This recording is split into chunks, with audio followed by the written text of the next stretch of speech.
We've all heard the urban legend.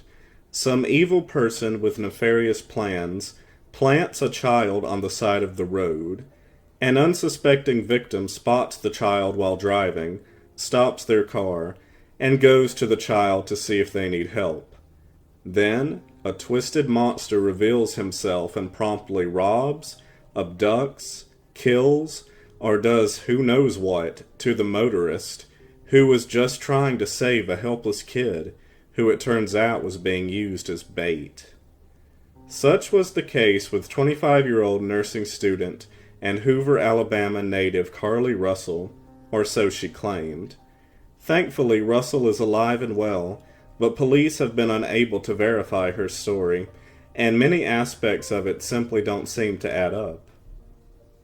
On Thursday, July 13th, 2023, Carlee Russell left her work, a spa located in Birmingham, with a brown robe, a roll of toilet paper, and other items belonging to her employer, which she had concealed on her person. She stopped at a Mediterranean restaurant to pick up some food, and then at a Target where she bought granola bars and Cheez-Its. Then she went on her way home, traveling down I-495. While driving, she called 911 to report seeing a toddler walking along the interstate. She told the dispatcher she was going to pull over to help the child. She then called her brother's girlfriend. Talitha, Carlee's mother, said that she, the girlfriend, heard Carlee address someone before suddenly screaming over the phone. When the police arrived at the interstate minutes later, they found Carlee's vehicle still running and some of her belongings inside, including her cell phone, purse, and the food she'd picked up from the restaurant. However, the items from the spa and the snacks from Target were missing. The search was on for Carlee and the child she said she had seen. Video footage from the interstate appears to show Carlee flashing her emergency lights and stopping her car at the time she called 911, while police said a witness thought they may have seen, quote, a gray vehicle with a light-complexioned male standing outside of Carlee's vehicle. But the footage, though grainy, doesn't seem to show anything like that, and 911 received no other calls about a toddler wandering alongside the interstate. This is unusual considering many cars were passing through the area that night. As Carlee's disappearance became national news and became viral on social media, people unrelated to the case started getting involved.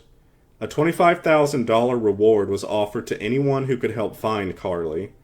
Within a day and a half, this reward had risen to almost $60,000. On Twitter, Instagram, TikTok, and Facebook, users circulated Carlee's photo and story, while on the ground in Alabama, law enforcement agencies, her friends, and her family all launched searches trying to find her. Then, a mere 48 hours after she disappeared, Carlee returned home on foot on Saturday, July 15th around 10:45 p.m., according to police. She was completely unharmed, but according to her parents, was, quote, not in a good state. After being checked out at a hospital, Carlee spoke to investigators that very night to tell her story. She claimed to have been taken by a man who appeared from the woods after she approached the toddler. The man picked her up, made her go over a fence, and forced her into a car. After that, she somehow wound up in the back of an 18-wheeler truck. Carlee believed there was a man and a woman in the truck, based on the voices coming from the front seat, Police Chief Nicholas Dursis said. She also said she could hear a baby crying. Carlee claimed to have escaped from the truck, but reportedly said she was captured, then taken by car to a house where her alleged kidnappers forced her to undress. She reportedly expressed concerns that these people took pictures of her naked, but didn't remember any, quote, physical or sexual contact, Dursis told reporters. After holding her overnight, her alleged captors purportedly put her back in the car. That's when she said she escaped a second time, running through the woods until she eventually reached her neighborhood. Since Carlee's return home, police have been baffled by her disappearance and unable to verify her story. They have found no evidence of any missing child wandering along I-495.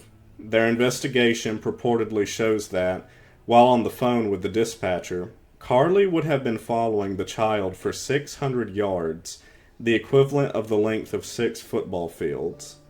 To think that a toddler, barefoot, that could be 3 or 4 years old, could travel 6 football fields without getting in the roadway, without crying, it's very hard for me to understand, Dursis said in reference to this.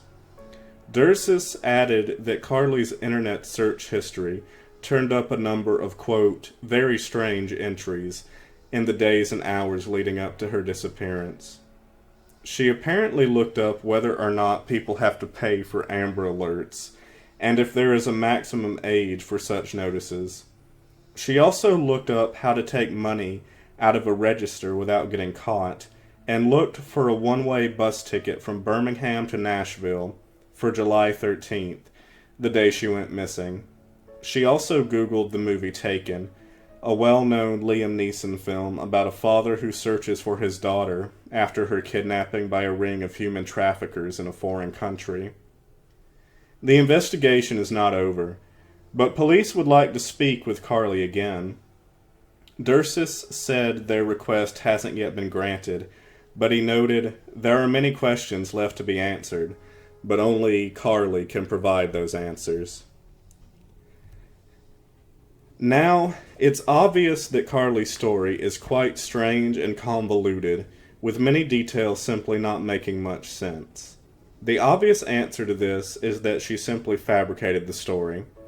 Her apparent theft of items from her workplace, which she might have taken along with snacks from Target as supplies while she hid out for a few days in Nashville or wherever else, along with her apparent interest in kidnappings, based on her search history, would suggest this. In an interview with the New York Post, Tamar Latrell Simmons, Carlee's boyfriend, said, "I know what it seems like, what she did. Just stop bullying on social media." He added, "Think about her mental health. She doesn't deserve that. She doesn't. Nobody deserves to be cyberbullied." I would have to agree with Tomar on this. Even if Carlee did, in fact, stage her own kidnapping for attention, she doesn't need to be mocked. She needs to be helped. That said, the investigation into the case is still ongoing, and time will tell if there's any truth to her story. The fact of the matter is, things like what she described do in fact happen all the time in real life, and we'd be unwise to forget that and let our guard down.